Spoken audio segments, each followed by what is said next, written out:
Okay, it's officially 8:30 p.m. Welcome to the Conscious Contact Speak Group of Doylestown. My name is Ron. I'm an alcoholic. Hey, Ron. And every once in a while we get displaced out of our main room. Their main room. And did you hear that or not? There we go. We'll quiet it down a little bit. And so we're here one day. We'll be back next week. What else? We don't have to announce anything other than in this room each week there's a 6 a.m. meeting, all right, of Alcoholics Anonymous. There's another Monday night meeting right out there at 6 p.m. Following that is an Al-Anon meeting at 7:30 p.m. So if you're out and about and you need an Al-Anon, or you have some family members that are struggling with your addiction, send them over to that. With that, we have the world's best chairperson all the way from Canada. Please welcome Kara.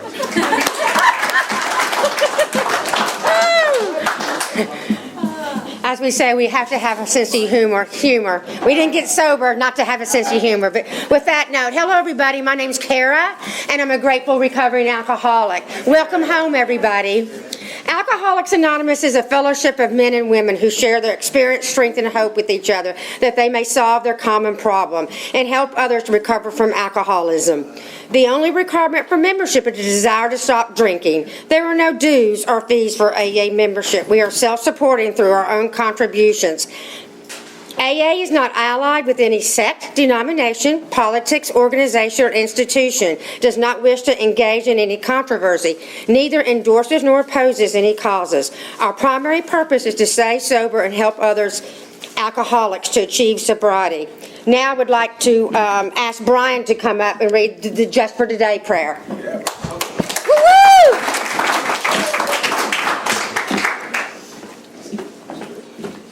Thank you very much, Kara.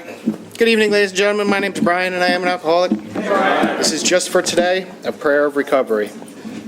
Just for today, I will be agreeable.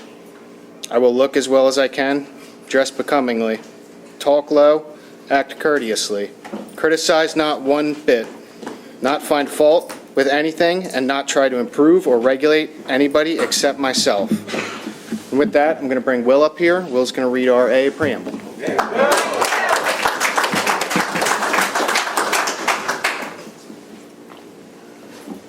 I am Will, and I'm an alcoholic. This is the AA preamble.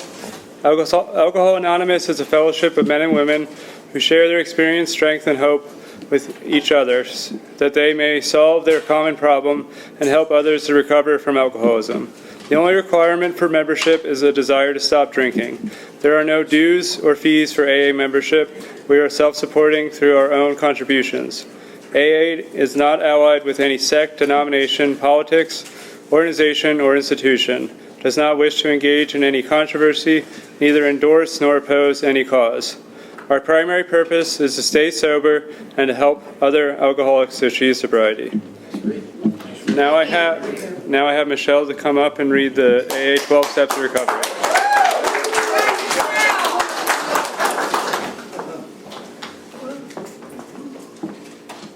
Hi everybody, I'm Michelle and I'm an alcoholic. Hey, Michelle.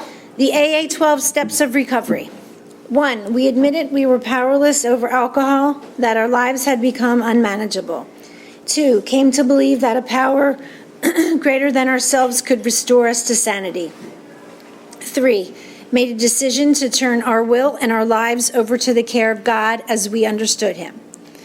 4. Made a searching and fearless moral inventory of ourselves. 5. Admitted to God, to ourselves, to another human being, the exact nature of our wrongs. 6. We're entirely ready to have God remove all these defects of characters. 7. Humbly asked Him to remove our shortcomings. 8. Made a list of all persons we had harmed and became willing to make amends to them all. 9. Made direct amends to such people wherever possible, except when do so would injure them or others. 10. Continued to take personal inventory, and when we were wrong, promptly admitted it. 11. Sought through prayer and meditation to improve our conscious contact with God as we understood Him, praying only for knowledge of His will for us and the power to carry that out.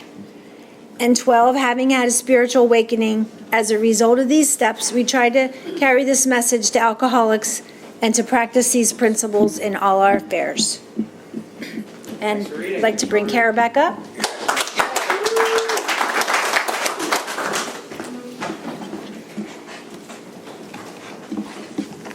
The seventh tradition states every AA group ought to be fully self-supporting, declining outside contributions. At this time, I would like to pass the basket. We have no dues or fees, but we have expenses. This group provides many services. Your donations cover food, rent, big book CDs, events, and workshops, etc. There is absolutely no smoking on church property. Please take a moment to silence all cell phones and limit movement during the meeting to avoid distractions.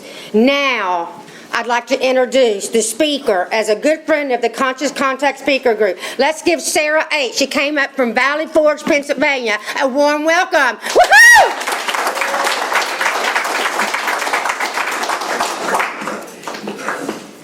Hi, everybody. I'm Sarah. I'm an alcoholic.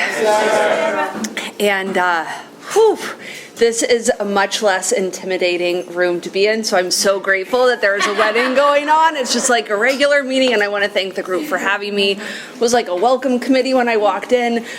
My heart's beating a little fast, not because I'm nervous, but I got to see my friend Jessica and her boyfriend Jerry. Jessica and I went out to dinner before the meeting, and I'll tell a quick story. So I was driving down to Florida, and I ended up stopping in Charleston, South Carolina. I was either going to stop in North Carolina or Charleston. I end up driving, and I call a friend. I'm like, hey, can you find me a hotel in Charleston? Here's my budget. She sends me where I'm staying. I show up. The next day I go to a meeting. And I remember thinking, God's going to keep me unharmed, right? Like I'm kind of in the ghetto. And I show up at this clubhouse, and I start talking to these two people. And it turns out we both are from Philadelphia, and we're like instant friends. I feel like I've known them forever. And they're like, what are you doing tonight? Come have dinner. And so I go and have dinner. And then I spent the whole weekend with them. And we end up at this AA cookout. They're doing like this huge chili cook-off and an oyster shuck in Charleston, South Carolina. And like, that's the way Alcoholics Anonymous works. And I get to see them tonight. But the valet guy, I was like, where is the valet? I'm going to have to Uber to this meeting. So my heart's beating a little fast. My sobriety date is April 30th of 2016.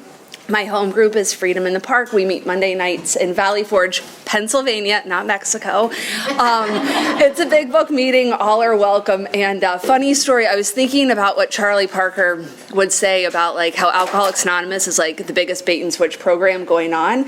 So it was a bait and switch, Mexico. I was born in Mexico City, and Ron hears that, and he's like, I'll put Mexico on the flyer. I'm like, but I live in Pennsylvania. He's like, Pennsylvania is boring. They will come if I say Mexico. And it's like Alcoholics Anonymous, right? Like, you've got a drinking problem, go to AA, and then you get here and you're like, the people are like, you do not have a drinking problem. What you have is a problem with selfishness and self-centeredness.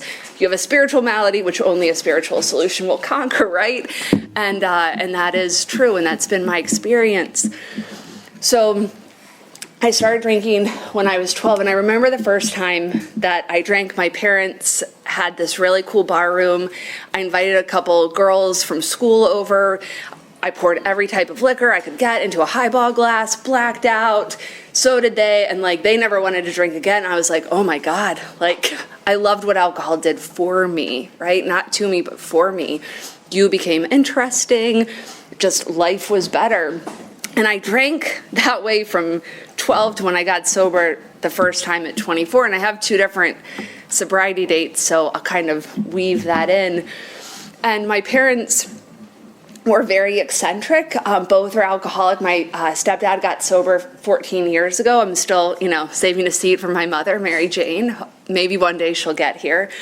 And just the type of childhood I had. So my mom remarried, and my father lives in Mexico City. I really was born in Mexico City. And he's been there his entire life, and she remarries my stepdad, like from, the wrong side of the tracks. And I love him dearly, And the type of family I had, I'll share one story. I was 15, I had a flight to Florida, and my dad cancels it, and he's like, look, we met these semi-truck drivers, and we're going to put you on the semi-truck with them. Call us when you get there. And I swear to God, they dropped me off at the Walmart parking lot, and they're like, have fun. And that was just the type of childhood that I had. And so just one story. And so then I ended up quitting high school, and it's not until you get sober, right, and look back, like obviously I have no idea what's happening during all of this. But I remember hotboxing a cigarette in the bathroom, and I get caught by the principal, and I'm like, this is not going to work for me. So I forged a letter to the Board of Education, quit high school. I will be continuing my daughter's English education. And off I went and traveled for a year, went to college, and I picked the college that was closest to my parents because I could party with them, right? And I went to a state school in West Virginia. And then all my stories that usually end tragically begin with, I met a guy. So I meet this guy my senior year of college, and he actually turned out to be a blessing because he was my introduction into Al-Anon, which was my introduction into AA. So I meet this guy my senior year of college, and he didn't drink, and I just found that so odd because I didn't know anybody that didn't drink, and I'm thinking maybe he's Baptist, like it is, West Virginia. And the other thing I want to mention is when I was little, my dad took me to like 7 different churches, and he was like, whatever you want to believe, you and your brother can choose. And I was like, I don't need God, right? Like I do not want any part of any type of God. And I still, when I came into AA, was so resistant to the mere mention of it. So I meet this guy, and I remember going to his house, and he had all of these like meditation books, and I vividly remember thinking, like, what kind of loser has this type of material? Now I have the same type of material. And I somehow end up graduating from college, and he starts drinking, and we're like 3 months turned into like 3 years, right? And he starts drinking, and then he tells me, I just got out of rehab for the 3rd time when I met you, and now I'm like in this relationship. And, I graduate college, and I end up moving 23 times. And it wasn't until my sponsor took me through Bill's story, and she's like, you were doing geographical relocations. Like, I really thought I liked to travel. And so I'm in Michigan, and I'm in Florida. And so I end up on the east coast of Florida, and I'm running with this really fast crowd, and I'm 22, and I have this moment where I just think, if I stay here, I'm going to die. And so I go to the west coast of Florida because things are going to be different, obviously. And I had a friend that I'd met in Michigan, and it was New Year's. Also, Ron's very intimidating. He's like, be funny, be interesting. And I'm like, all I have is my story. So I'm with my friend, and I'm on this barrier island on the west coast of Florida, and it's New Year's, and I'm so hungover, and I'm like, Karen, I'm gonna die. And she's like, well, they're hiring at the Outfitters. And I'm like, the Outfitters? She's like, yeah, the fly fishing store. I'm like, maybe I'll work there. Now, I've never fished a day in my life, and I'm like, I'm gonna go apply at this place. And I do. I walk in the next day, and God was working, and I didn't even know it. And the owner of that store, he and his wife owned the store. He had just gotten out of rehab, and the guy that worked there had just gotten out of rehab. And they were really the first sober people doing this deal that I'd ever met. And so I go in, and I'm like, are you hiring? And she's like, are you a serial killer? I'm like, no. She didn't know I was an alcoholic. She probably wouldn't have hired me. And so she ends up hiring me. And that guy that worked at the store became my Ebby Thatcher, right? Like, he's the guy that 12-stepped me, never stayed sober, but he got me to my first meeting. And so between the ages of 22 and 24, I'm like bouncing around from Florida back to Michigan, Florida back to Michigan. And I don't think that the drinking is an issue because I'm living in these resort communities, and everybody, right, like everybody is drinking like I am. And the delusion. And so still in this crazy relationship, and I'm on the porch at my place in Boca Grande, and I remember having a glass of wine, smoking a cigarette, and my friend Bo was like, maybe you should go to Al-Anon. I'm like, I'm going to go to Al-Anon. That is the answer. And so I go to Al-Anon. I'm like, oh, I'm going to quit drinking. I'm going to quit smoking. I'm going to start running 5 miles a day. And it was the first time I'd ever tried to quit drinking on my own power. And oh my God, like it was miserable. Like I am miserable when I'm not tapped into a power and I'm not drinking. Crazy. Like I've been arrested sober. And we'll get there. And so I'm sober for like 2 months, and the owners of the store had moved to Pennsylvania, and they call my friend Bo up, and when there's risk involved, we travel in packs. And so they call Bo up and they're like, hey, could you come and help us open this store? And Bo's like, well, can I bring Sarah? She quit drinking. And they're like, if she quit drinking, you can totally bring her. And I started drinking like a week prior to moving, and it was just like, alcohol had stopped working for me, and I chased it and chased it and chased it, and I just wanted to die, like that was my greatest wish, that I just wouldn't wake up. And we moved July of 2008, and the drinking is just out of control. And so my first sobriety date was January 15th of 2009, and I stayed sober for 5.5 years, and I'll tell you a little bit about that time because it's part of my story. So I get sober, and I'm going to like 180 meetings in 90 days, and I am insane. And I have a sponsor, I know she means well, and she's like, just don't drink and go to meetings. That does not work for an alcoholic like me. And what an amazing group this is, and you could just feel like, you could just feel the love when you walk in, right? And I was at a meeting this morning. Now I'm judging the meeting, whatever. And it was somebody's first meeting, right? And I'm like, oh my God, like we have a responsibility to, people when they come in, if it's their first meeting, like I was welcomed in AA, And anyway, it's just good to have meetings like this. Sorry for the tangent. So I get sober. I have this sponsor. She's like, we're not going to do any steps. And at 6 months sober, I am ready to kill myself. And I go up to northern Michigan, where I go every summer, and I'm ready to check out. And I go to this meeting, and I hear this woman, and when you hear the message. And so I go up to her afterwards. I'm like, do you know anything about the steps? I hear they set you free. And she's like, come to my house tomorrow. Little did I know she was a big book thumper.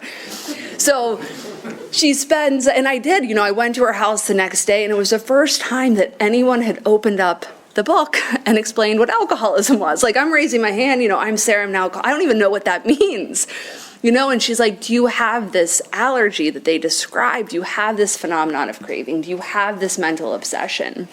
And so we spend a couple hours, going through the book, and still very resistant. Now I've been in Al-Anon, so I'm like, oh, she's going to talk about God. But miserable. And so we spend a couple hours going through the book, and she says to me, we're going to go down to this Indian burial ground. There's a chapel. We're going to get on our knees, hold each other's hands, and say the third step prayer. I'm like, what? But I was so desperate that I would have done anything. I'm like, all right, I'm in. And so I take this, third step, and then we sit on the beach, and I write an abbreviated fourth and fifth, and it's enough to just get me a little unblocked. And she sends me on my way, and, I'm taking my book down from the shelf, and I end up losing her number. And about a week later, I'm in a very remote area of northern Michigan, and the sun is setting, and I'm thinking to myself, I really would have loved to have seen this woman, to say thank you. And I hear these 2 dogs, and I look over, and it's this woman, her husband, and the 2 dogs. I'm like, maybe there is a higher power. And we're still in contact today, 16 years later. And she's been instrumental in my sobriety. And so I go back to Pennsylvania, and I hated women's meetings, right? Like, I wanted to go where the men were. And so I go to this women's meeting, and this woman is speaking on the third step, and her big book, it looks like a psychopath has taken a pen to it. I'm like, that is my sponsor. And she's still on my phone as AA Barb third step, and she's still sponsoring me. And I went up to her, and I didn't even ask her. I just said, you are my sponsor. And she's like, all right, I'll see you tomorrow. And she came to my place of employment because I couldn't get the evening off. And I remember sitting in the office, and she's going through the doctor's opinion. And we went through this book, and I got connected to a power that changed my life, And I'm sponsoring people. She's from North Jersey. You should have her speak. She's good. She's very mean though, and I call her and she's like, I don't care how you feel. What are you doing, right? And she'll hang up on me, and she's just she's the best thing that ever happened to me, and. She got me connected to this power that's done remarkable things in my life. And so, I'm sponsoring people. I'm going to AA retreats. I'm taking people through the big book. I don't even see it in my my ego is like this big, right? You know, I will tell you what is in here. I'm not doing it, but like I will tell you what it says. And at 4.5 years sober, you know, I'm a high school dropout, and I have a couple master's degrees because I'm an alcoholic, right? But a gift of like sobriety. And so at this point, like I've graduated with my first master's. Well, I'm in my first master's program, and I'm 4.5 years sober, and I cop a resentment. Like, I have done all this work in Alcoholics Anonymous. Where is my boyfriend? And yeah, and we're gonna get into that story. That's why I don't have 16 years.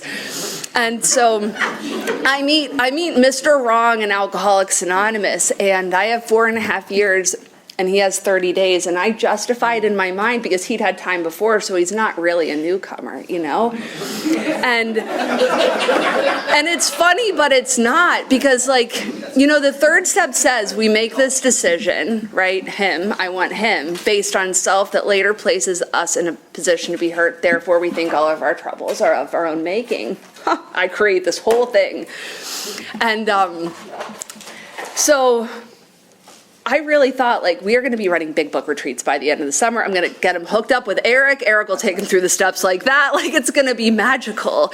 Not what happened. So he ends up picking up a drink, and those defects of character came back. You know, I'm lying, I'm stealing, I am insane. I'm just not drinking. And so it took me like a full year to actually pick up that drink.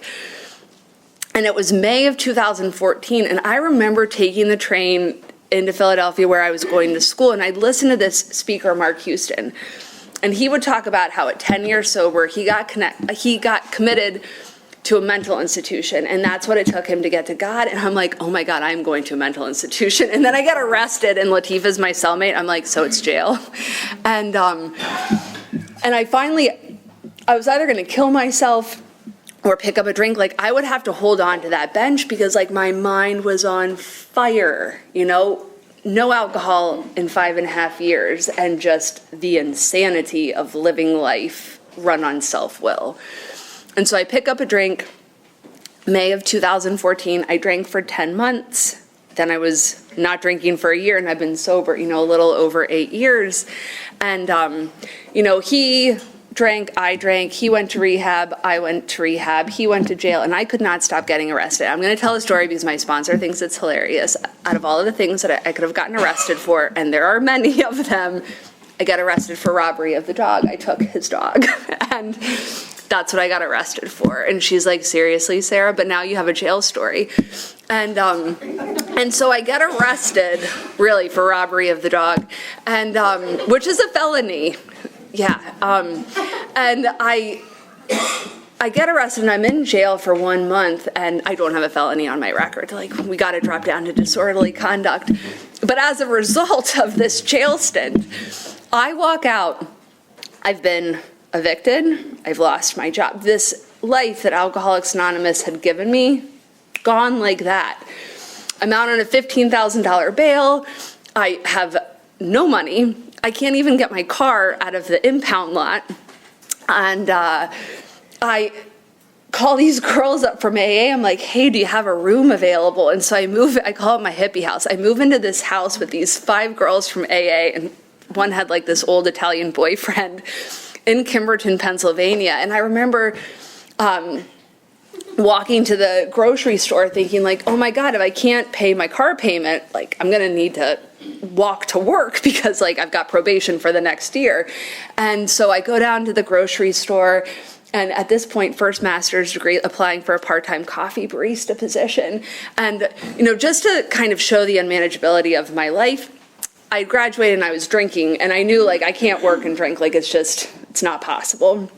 So I get this, it's not even a dog sitting job. I have to let this deaf and blind dog out into the front yard once a week and back into the house, and I get fired from this job because I cannot show up. Like, that's just the insanity of my life. And so I take this job, and at this point, I'm just not drinking, right? And there's this one speaker and Ralph, like, and he will say, you know, come all the way in, sit all the way down, and stay, you know, like in the middle of Alcoholics Anonymous. And I'm on the outskirts at this point. And I end up drinking again. And, you know, the last time I drank, it was not the worst drunk. It was not the worst arrest. I really thought like I could manage it. I remember like Googling different job opportunities, thinking like, I'm gonna make this work this time. And I am in jail the next day for theft and receiving stolen property of the dog, and twice. And I, you know, like, you know, and I remember listening to this speaker once, and she was like, you know, finally I was in a relationship where like police weren't involved. And I remember thinking like, I want that one day. Like, I can't wait for that to happen. And really, I can't wait for that to happen. And so it was also, you know, an abusive relationship. And so like, I looked insane. Like, I've got like cuts on my face, a black eye, I'm in jail. And I am on my knees saying the third step prayer. And I'm done, right? Like, the gig is up. I was also trying to manipulate God. I was like, look, God, if you get me out of here, Barbara is my sponsor. She's speaking at a meeting. I promise I will go and see her. I get arrested incorrectly. They do not see one of the charges. And they let me out, and I go, and I go to see her speak, and I was just reminded about the hope. Like, it doesn't matter what we've done, right, or where we are. Like, these steps enable us to, you know, recreate our life. And so she says to me, do you want to go through the steps again? I'm like, yes, I'm in. So I start going through the steps again, and I'm working at this part-time coffee barista position, and I'm applying to these different jobs, and I'm not getting anything. And I call her, and she's like, just trust God and be of service. I'm like, all right, Barb, like, what does that have to do with my financial situation? She's like, just trust God and be of service, click. And so I was trusting God and being of service, and this gentleman would come into the grocery store, and he was always so impatient. He would order the same thing every day. I'd have it ready for him. And one day we're talking, he's like, hey, I'm looking for someone. Why don't you send me your resume? I'm like, there's no way he's going to do the background check, credit. Like, I am not getting this job. Well, at that time, they weren't running background checks at my company, and I've been there 8 years. One day he's going to figure out I don't do anything and fire me. But until then, I am still employed. And so he invites me on this interview, and 4 hours later, he's like, yeah, the job is yours. And I remember I had to fly to DC. I'm still on probation. So I have to like go to this business meeting, but like sneak into the bathroom and call the probation officer, like, here's where I'll be. And he does, my boss does not know that I'm in AA. He knows I don't drink. And he's so funny. He's like, oh, the self-will that you have. I'm like, no, Jim, like, if you only knew, man. If you only knew. And this job has been like the greatest gift. And we don't get sober for jobs, right? But like, I'll get into a little bit about what the last 8 years has looked like. So, you know, I get this amazing job, and I get to go back to school a couple times, and I'm doing this deal, so I think. But, you know, there's a question or a proposition, like, God is either everything or he's nothing. What's your choice? You know, and I can read that, but like, do I really believe that? And so, you know, I'm going along, and you know, things are great. You know, I'm in the middle of AA, so I think, and meet another guy, right? And like, that's how my alcoholism manifests, you know. And meet another guy, and I am 5.5, 6 years sober. And when I first meet him, I'm like, he's not an alcoholic and a drug addict. It's fine that he's like growing marijuana in the basement, right? Like my mind, like the insanity, you know? And I will pursue that into the gates of insanity or death. Like, that's just a manifestation of alcoholism. Why, you know? Because I haven't really made that decision, you know? And that almost takes me out. And so at 6.5 years sober, I hit a spiritual bottom that is more painful than any bottom I have ever hit at any point in time. And I call my sponsor, and she's like, I am so sick of you. I am sick of listening to you. We've been doing this, at that point, 15 15 years. She's like, either you do what we do here in Alcoholics Anonymous or find something else. God either is or he isn't. What is your choice? Click. I'm like, I can't believe she just hung up the phone on me. And I call, she doesn't answer, I text. Couple things that I had to make amends for. And she'd also said, like, go help somebody. And, you know, when I come in and I have nothing, I'm so willing to do anything you tell me. And then I start to get things, right? And I'm not as willing. I'm like, I'm busy. I don't need to be sponsoring people. Very dangerous place for me to be. You know, it says our very lives as ex-problem drinkers depend upon my constant thought of others and how I may help meet their needs. And if I'm not thinking about you, I'm thinking about me, and that is not a good place to be. So I go to this clubhouse, and this crazy girl walks in. She looks like she's just gotten off the streets of Kensington or jail. And I'm like, this is my sponsee, isn't it? And she shares, and I'm like, oh my God, leaves. And I chase this girl out of the meeting into the parking lot. I do, like, running after her. Lauren, she saved my life. And I say, you know, Sarah, I'm your sponsor. I'll see you tomorrow. By the way, do you have a car? You know, that I do like to ask that because sometimes it's like, you live an hour and what the hell? And you don't have a car. All right, we'll figure it out. And she saved my life because she tethered me back to Alcoholics Anonymous. And I start taking her through. And we're getting to the 9th step, you know, and I'm like, oh, the 9th step. I have so many unfinished financial amends from the first time I got sober, you know? I know I don't look like it, but I would take anything from any place and you. Like, and I would lie to you and help you look for what I'd taken, right? Like, that's who I am when I don't have a power working in my life, drunk or sober. And so I end up going through the steps again and talk about, like, wow, you know, it's easier for me to write a 4th step and look at it to kind of blame it on the drinking, you know, at 6.5 years sober, to see the wreckage that I have caused and the harm that I've caused without a drink. You know why? Because it's not about the drink. It's about my selfishness and self-centeredness. You know, I am driven by 100 forms of fear and self-seeking. And I have to have God, right? Have to have God working in my life. So I'm going through these steps. I'm simultaneously sponsoring Lauren, and I'll talk about the financial amends because we've got like a half an hour. Don't worry, I can like weave in and out of the steps.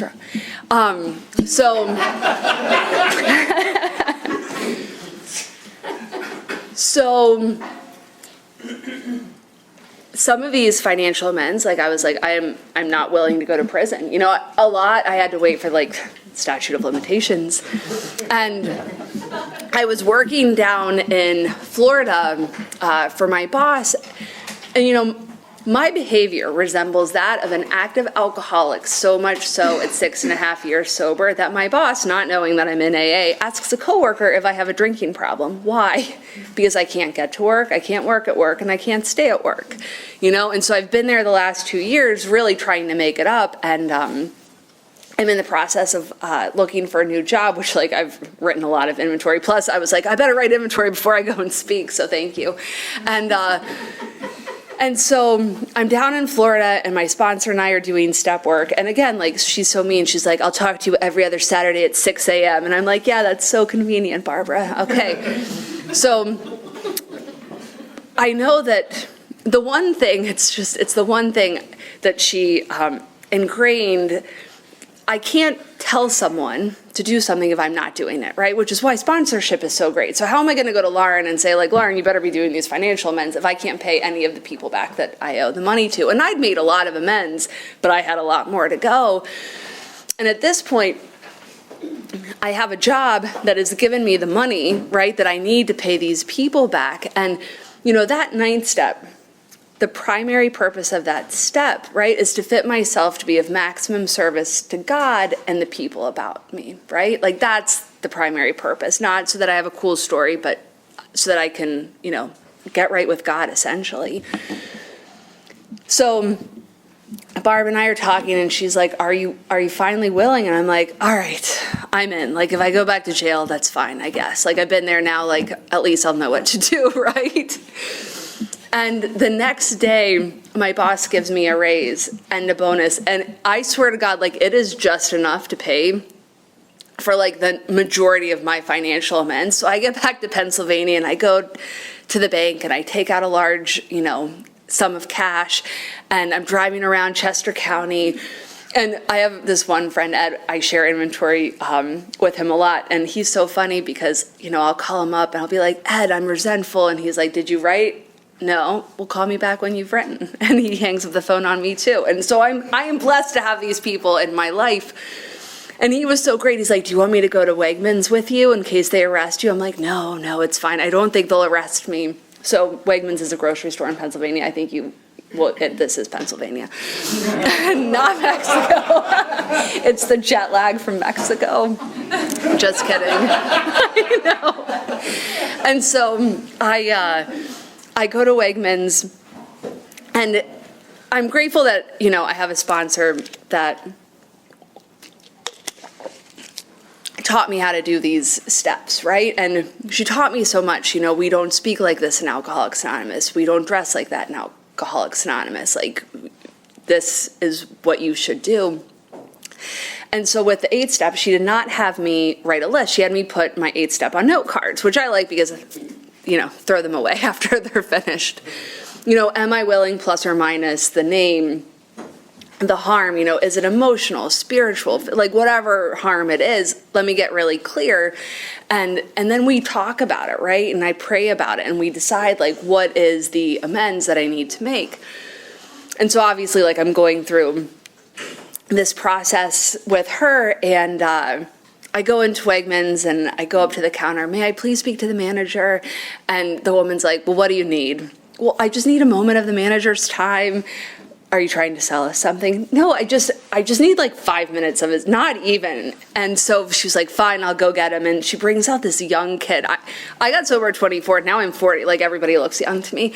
But she brings out this young kid and I'm like, I'd like, to give you this money back. I was in your store about a decade ago and I took merchandise without paying for it and I'd like to make it right. And the look of shock on his face, he's like, I don't understand what you're trying to do.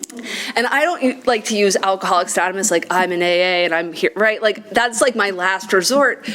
I'm like, I don't remember what I stole when he asks me, and he's like, wait, what are you doing? Like he was so confused by what I was doing. Finally, I'm like, I'm a member of Alcoholics Anonymous and it's part of, the amends process, and I'd like to make it right. And he's like, but I don't want your money.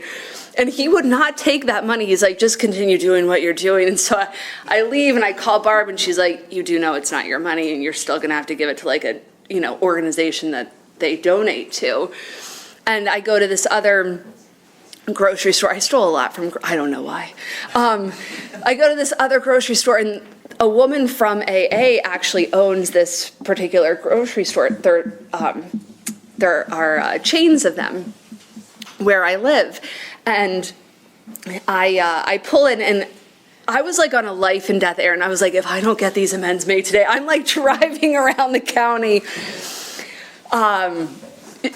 She wasn't there and I'm like, So I get back in the car and all of a sudden I see her son and I'm like running up to her son. I'm like, all right, he's going to be like who I'm going to make the amends to. And so I'm like, hey, Colin, when I worked here, I took merchandise without paying for it, and I'd like to make it right. And again, he's like, oh, everybody steals. Like, don't worry about it. And I was like, you don't understand. I need you to take the money. And he wouldn't take it. I was like, please take it. And he takes it. Also, I brought 2 drinks because I didn't know what I wanted, because I am an alcoholic. Also, I have to tell you a story. So I went to visit my best friend, and she has a set of twins. And she was like, hey, could you stop and, there's this like new alcoholic drink that has vodka in it. It's like a vodka seltzer. I'm like, why are you even bothering? It's like 2%. Like, what is wrong with you? Just make your own drink. Like, I'm baffled by that because I'm an alcoholic and she is not. And she's like, I don't understand you. But like, that's a gift. Like, I can go anywhere. Like, I can go into a liquor store and pick something up for my friend. Now, I'm not like hanging out in a liquor store, but like my 10-step promise, like the problem has been removed, right? So back to the 9th step. So I make this amends to Colin, and I go to this meeting at night, and his mother is there. And I'm like, I have to make this amends again? And so I'm texting my friend Ed, and I was like, she's here. Well, what do you think God wants you to do? And I'm like, so I go up to her after the meeting, and I tell her the story, and then I make the amends. And she looks at me and she's like, I'm so glad that I wasn't there today because my son was able to see what we do here in Alcoholics Anonymous. You know, and how powerful is that? And I'm driving around, making all these financial amends, and I call my sponsor, and I'm like, all right, I'm done. And she's like, yeah, well, for today. And yeah, just wait till she comes and speaks for you. So my father, who lives in Mexico City, you know, when I got sober, I wouldn't even say that he was my father. I'd say like birth father, biological father, because he and my mother had divorced when I was young, and then I was raised, like I didn't see him from age 5 until I was 27. And fortunately, like he is the one that bailed me out of jail. Like he's the one that like sent money from Mexico. So I am forever grateful.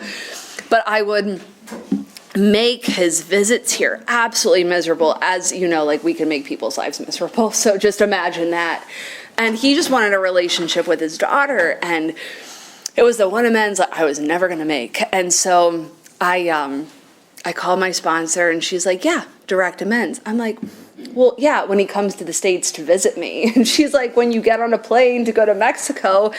I'm like, wait, am I paying for this flight, or is he? Like, I was confused. And she's like, what is wrong with you after all these years? And so it took a couple months for me to pray about it, you know, to see the clarity. And so I get on this plane, I go down to Mexico City, and I'm in I could not have made that amends at any other point in time. I remember calling her, crying, like, I should have done this years ago. And she's like, you were not able to make this amends years ago.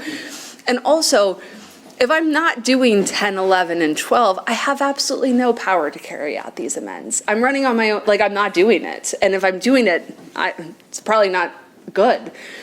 And so I go down to Mexico City, and we are in the heart of the city, and he's older, almost 80, and he's not doing well. And he's using a walker, and I'm telling you, it takes us like 45 minutes to walk 3 blocks, you know? And I'm like, what are we doing? But not at that point, you know, like I was able to be patient, like what you guys have taught me in Alcoholics Anonymous. And it was in this moment, he's trying to take me to this cafe where his mother had taken him to show me this cafe. And like, it was just this moment where I was like, oh my God, my selfishness and self-centeredness robs me of my ability to have real relationships in this life, you know? And I have the best relationship with him today. You know, he's coming to visit in a week and a half, and I'm going to make sure that I'm there to pick him up in D.C. and then drive him 4.5 hours to West Virginia. I'm so excited. Can you hear it in my voice? But like, this is an amends. Like, my sponsor was like, we don't do living amends, but I didn't go to Mexico and make this amends just to be like, peace, you know, like I still have to show up and be a daughter and be of service. And, you know, another story I wanted to share is I was at this meeting about a month ago. There's this speaker that I love, Paul M. He's Irish, and I'd listened to him, and I'd never met him in person. And I was like determined to go to this meeting. And I go to this meeting, he finds out that I'm going to New Zealand, and he's like, I've got a friend, Kiwi Jane, call her when you get to New Zealand. So I'm extroverted, right? I was like, hi, Kiwi Jane, I'm Sarah, I'm coming to New Zealand. And so I just got back a week ago, and this woman was like my AA fairy godmother. Like, we're going to Vancouver to the International Convention again. Like, I wish that I lived in New Zealand. In fact, I was looking for jobs. I was like, maybe I'll go to Auckland. Not because of a geographical relocation, though. And so, you know, that is the power of Alcoholics Anonymous. You know, I show up literally on the other side of the world, and this woman, I think we're just gonna like meet for coffee, and she's gonna like take me to a meeting. she's funny. She's in Al-Anon in AA, and I haven't been to Al-Anon in years. And she's like, we're going to go to an Al-Anon meeting first. And I was like, oh, we are we? And then AA. And she picks me up at like 7 o'clock in the morning, takes me on a tour of Auckland, takes me to, 2 meetings. And for the 4 days that I was in Auckland, she is there, goes to the grocery store with me. My friend had rented a car, and then at the last minute was like, yeah, I'm not driving. Teaches me how to drive on the left side of the road. Like, this woman, was amazing. And that's what we do in Alcoholics Anonymous, right? We show up. And, I got to go to meetings there, and it was so cool because they had the Maori, the steps were in Maori, and they do things a little bit different. I found it interesting that they start the meetings with the Serenity Prayer. Everyone stands up, and then if you are called to speak, you have to go to the front of the room, and a little different, but the same, language of the heart. And so, because I have a few minutes left, maybe I'll get to 10, 11, and 12. No, so 10, 11, and 12. I know. Ron's never calling me again. So when I first got sober, my sponsor, and this is like 16 years ago, she had me read pages, 86 to 88, and she was like, this will become a practice. Well, I was not good about doing any type of inventory. And as a result, I think I've written like 20 4-step inventories. Now I'm a lot better, right? Because I feel like, as it's been my experience, like as I tap into that power a little bit more, I get really uncomfortable if I'm full of resentment, and I've been dating recently, and I've written a lot of inventory, a lot of resentment inventories, a lot of fear inventories. And, that 10-step, it says that we will be resentful, right? Like, we will be full of fear, not, if, when. And, I've just had different experiences with the 10-step. I had 10-step partners for a while. One time my sponsor's like, just text me your 10-step. And one time I'm texting her, my resentment inventory on my mother. And I accidentally texted my mother. And I was like, that is the last time I ever text any type of inventory. And the 11-step, I love how it says, that deep down in every man, woman, and child is that fundamental idea of God, right? And it gets obscured by pomp, calamity, worship of other things, but in some form or another, it's there, And in the last analysis, it's only there that it can be found. When I've tried everything else, right? Like, maybe it's going to be the new home group, the new sponsor, the new boyfriend, the third master's degree, like the new job, like it's got to be something. It's always God. Like, it's always that relationship. And it is true, because I drank again, there comes a time and a place when the only defense against that first drink is that, relationship with my higher power. And if I'm not tapped into that power, I'm doing crazy things, One time I got arrested sober, and for the first time I stole the dog, and everyone's like, oh, you relapsed? I'm like, no.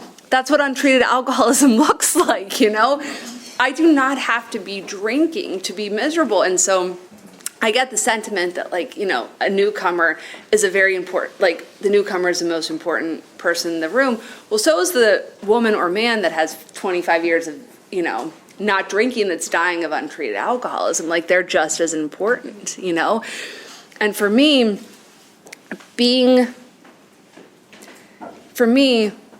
not drinking and not being tapped into a power is just a miserable place to be. Like, I don't want to do it, restlessness, irritability, discontentment, that is me. I'm just vibrating because I don't have anything to take the edge off, and the drink did that for a long time, and then it stopped working, and God does that for me. And then the 12-step, it's funny, Lauren has fired me 3 times, and I don't know if I'm still sponsoring her. I took her through the steps, and I was taught that we don't fire people in AA, and I was like, good thing, Barb, because you're stuck with me forever. And she had a tragedy in her life. Her brother had actually been murdered, and she just couldn't sponsor me for about 1.5 years, and so I never lost contact, but she had me work with some different women, which was, you know, a great experience. And she's like, well, find somebody in Pennsylvania that will sponsor you. I'm like, I have asked people, they will not sponsor me. And it was true. Like, and that's our joke, that like I had to go to New Jersey to find a sponsor. But I've been blessed to have these women in my life. And, you know, some of the relationships have lasted, others have fallen off. But one time I went to this convention, and I feel like everything I say has been stolen by circuit speakers, but I went to this convention and Bob Darrell was there, and at the time I was like, Bob's gonna know the answer. And so I'm like, hey Bob, you know, this is what's happening in my life. And I start telling him, and he just looks at me and he's like, you are so selfish and self-centered. How many people are you sponsoring? I'm like, Bob, you don't understand. I'm busy. I don't have time for sponsoring people.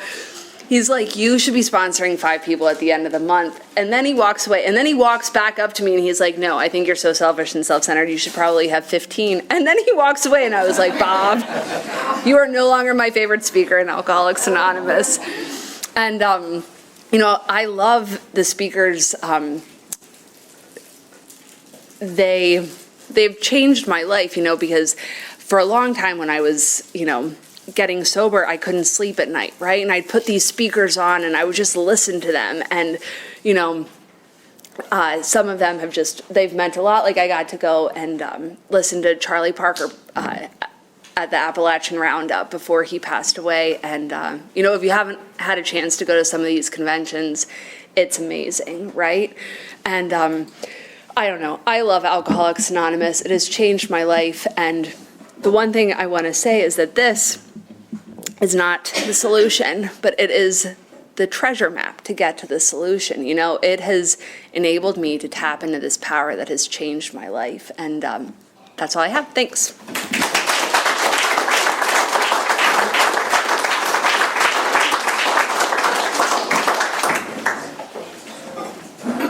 My name's Nick. I'm an alcoholic. Let's give our speaker another round of applause. Thank you, Sarah. Our speakers come here at their own time and expense, so we will form a line and thank our speaker. Let's thank everybody who helped out with setting up the meeting and, you know, being in this different room tonight. All the work that goes into that. If you didn't get a chance, you know, find somebody after the meeting. If you're struggling, suffering, need help, please. If you don't tell us where it hurts and what's going on, how can we help you? So be mindful of that. Anything else? You know, the Food and Fellowship always starts at 8 o'clock. We'll probably be back to the regular room next week, so hope to see you all again. And if you care to join us, we'll close with the Lord's Prayer. Yes, Dave. Any announcements? Yes, we didn't do any announcements. My name is Dave. I'm an alcoholic. June 11th at 5:30 starts the Telford Men's Stag first anniversary. Potluck dinner at 5:30. Meeting starts at 7. See me after the meeting for a flyer. Also, Burning Desires up in Lake Towhee started back up. It's a bonfire meeting.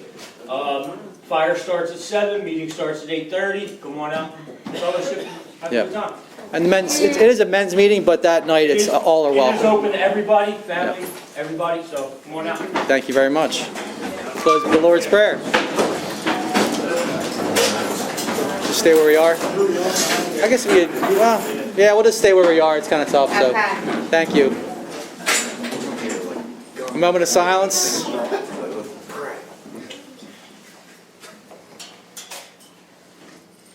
Our Father, who art in heaven, hallowed be thy name. Thy kingdom come, thy will be done, on earth as it is in heaven. Give us this day our daily bread, and forgive us our trespasses, as we forgive those who trespass against us. And lead us not into temptation, but deliver us from evil. For thine is the kingdom, the power, and the glory, forever and ever. Amen. Keep coming back.